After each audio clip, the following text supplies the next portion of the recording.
Everybody's out of work or scared of losing their job. Dollar buys a nickel's worth. Banks are going bust. Shopkeepers keep a gun under the counter. Punks are running wild in the street. There's nobody anywhere who seems to know what to do, and there's no end to it. We know the air is unfit to breathe. Our food is unfit to eat.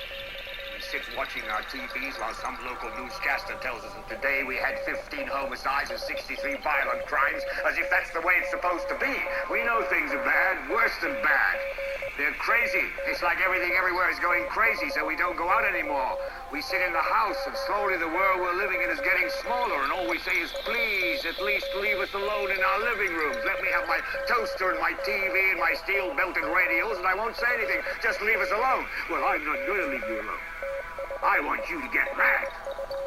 I don't want you to protest. I don't want you to riot. I don't want you to write to your congressman because I wouldn't know what to tell you to write. I don't know what to do about the depression and the inflation and the Russians and the crying in the street. All I know is that first, you've got to get mad. You've got to say, I'm a human being. God damn it. My life has value. I want you to get up now. I want all of you to get up out of your chairs. I want you to get up right now and go to the window, open it, and stick your head out and yell, I'm as mad as hell, and I'm not going to take this anymore! The world is like a ride at an amusement park, and when you choose to go on it, you think it's real, because that's how powerful our minds are. The ride goes up and down and round and round. It has thrills and chills, and it's very brightly colored, and it's very loud, and it's fun for a while. Some people have been on the ride for a long time. They begin to question, is this real, or is this just a ride?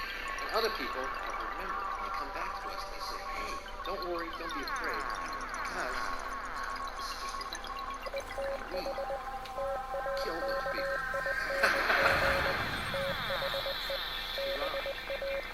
But it doesn't matter, because it's just a ride. We can change it anytime we want. It's all one choice. No effort, no work, no job, no savings of money. A choice right now. Between fear and love. Here's what we can do to change the world right now to a better ride. Take all that money we spend on weapons and defense each year and instead spend it feeding, clothing, and educating the poor of the world, which have lived many times over, not one human being excluded, and we can explore space together, both inner and outer, forever in peace. There's a reason. There's a reason for this. There's a reason education sucks. It's the same reason that it will never, ever, ever be fixed. It's never going to get any better. Don't look for it. Be happy with what you got. because the owners of this country don't want that. I'm talking about the real owners now. The real owners, the big wealthy business interests that control things and make all the important decisions. Forget the politicians. The politicians are put there to give you the idea that you have freedom of choice. You don't. You have no choice. You have owners. They own you. They own everything. They own all the important land. They own and control the corporations. They've long since bought and paid for the Senate, the Congress, the state houses, the city halls. They got the judges in their back pockets. And they own all the big media companies, so they control just about all of the news and information you get to hear. They got you by the balls.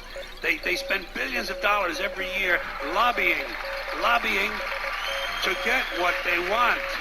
Well, we know what they want. They want more for themselves and less for everybody else. But I'll tell you what they don't want. They don't want a population of citizens capable of critical thinking. They don't want well-informed, well-educated people capable of critical thinking. They're not interested in that. That doesn't help them. That's against their interest. That's right. They don't want people who are smart enough to sit around the kitchen table and figure out how badly they're getting fucked by a system that threw them overboard 30 fucking years ago. They don't want that. You know what they want? They want obedient workers. Obedient workers. People who are just smart enough to run the machines and do the paperwork and just dumb enough to passively accept all these increasingly shittier jobs with the lower pay, the longer hours, the reduced benefits, the end of overtime, and the vanishing pension that disappears the minute you go to collect it. And now they're coming for your Social Security money. They want your fucking retirement money.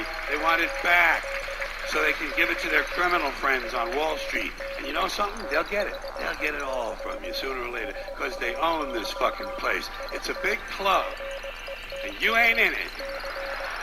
You and I are not in the big club. By the way, it's the same big club they use to beat you over the head with all day long when they tell you what to believe. All day long, beating you over the head in their media, telling you what to believe, what to think, and what to buy. The table is tilted, folks. The game is rigged. And nobody seems to notice. Nobody seems to care. Good, honest, hard-working people, white collar, blue collar, doesn't matter what color shirt you have on. Good, honest, hard-working people continue. These are people of modest means. Continue to elect these rich cocksuckers who don't give a fuck about them. They don't give a fuck about you. They don't give a fuck about you. They don't care about you at all. At all.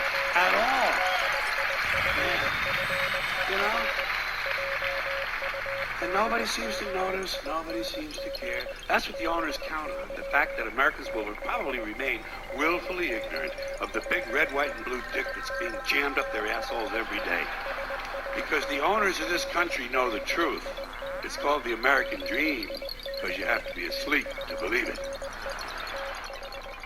The very word secrecy is repugnant in a free and open society. And we are, as a people, inherently and historically opposed to secret societies, to secret oaths, and to secret proceedings. For we are opposed around the world by a monolithic and ruthless conspiracy that relies primarily on covert means for expanding its sphere of influence, on infiltration instead of invasion, on subversion instead of election, on intimidation instead of free choice. It is a system which has conscripted vast human and material resources into the building of a tightly knit, highly efficient machine that combines military, diplomatic, intelligence, economic, scientific, and political operations. Its preparation is not concealed, not published. Its stakes are buried, not headlined. Its dissenters are silent, not praised. No expenditure is questioned, no rumor is printed, no secret is revealed. That is why the immediate lawmakers told us to treat it a crime for any citizen to shrink from consequences. But I am asking your help in the tremendous task of informing and alerting the American people. Confident that with your help, man will be what he was born to be, free and independent.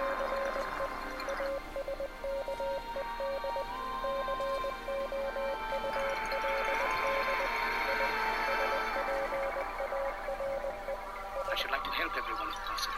Jew, Gentile, black man, white. We all want to help one another. Human beings are like that. We want to live by each other's happiness, not by each other's misery. We don't want to hate and despise one another. In this world, there's room for everyone, and the good earth is rich and can provide for everyone. The way of life can be free and beautiful, but we have lost the way. Greed has poisoned men's souls, has barricaded the world with hate, has goose-stepped us into misery and bloodshed. We have developed speed, but we have shut ourselves in. Machinery that gives abundance has left us in want. Our knowledge has made us cynical, our cleverness hard and unkind. We think too much and feel too little. More than machinery, we need humanity. More than cleverness, we need kindness and gentleness. Without these qualities, life will be violent, and all will be lost. To those who can hear me, I say, do not despair. The misery that is now upon us is but the passing of greed, the bitterness of men who fear the way of human progress. The hate of men will pass, and dictators die, and the power they took from the people will return to the people. And so long as men die, liberty will never perish. Soldiers, don't give yourselves to brutes.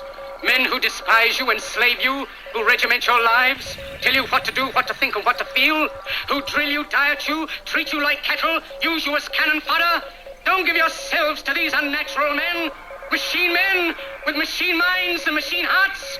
You are not machines. You are not cattle. You are men. You have the love of humanity in your hearts. You don't hate, only the unloved hate, the unloved and the unnatural. Soldiers, don't fight for slavery, fight for liberty. In the 17th chapter of St. Luke it is written, the kingdom of God is within man, not one man nor a group of men, but in all men, in you. You, the people, have the power to create machines, the power to create happiness. You, the people, have the power to make this life free and beautiful, to make this life a wonderful adventure. Then in the name of democracy, let us use that power. Let us all unite. Let us fight for a new world, a decent world, that will give men a chance to work, that will give youth a future and old age a security.